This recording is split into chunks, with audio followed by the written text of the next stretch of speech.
Wanaume, hivi kati ya demu mwenye kashepu au katako na ana sura nzuri ila ana tabia mbaya, na demu mwenye tabia nzuri ila hana kashepu hana katako, halafu kuna demu sasa yeye sura ni ampoki, kiuno ni cha joti, miguu ni mwiko, ni nani ana sifa ya kuolewa hapo? Maana nyie nao mnaduchanganya. Mara mwanamke ni tabia, lakini mtu ana tabia nzuri, kidole tu cha mkono kimepinda, haolewi mpaka anazeheka. Jamani, sasa nyie mtueleweshe, ni yupi ni wa kuoa? Maana nyie nao tukiwachekea sasa bila kumamatuliwa makofi na nyie sawa, hamtooa. Sasa nataka mniambie, ni mwanamke anatakiwa awe na sifa zipi ndipo muoe? Mimi ndugu zangu anazehekea nyumbani jamani. Mtu tu akiwa na kovu la shavu haolewi jamani.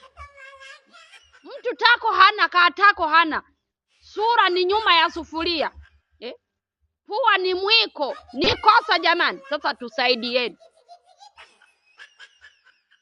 nikiwachekea mtanizoea.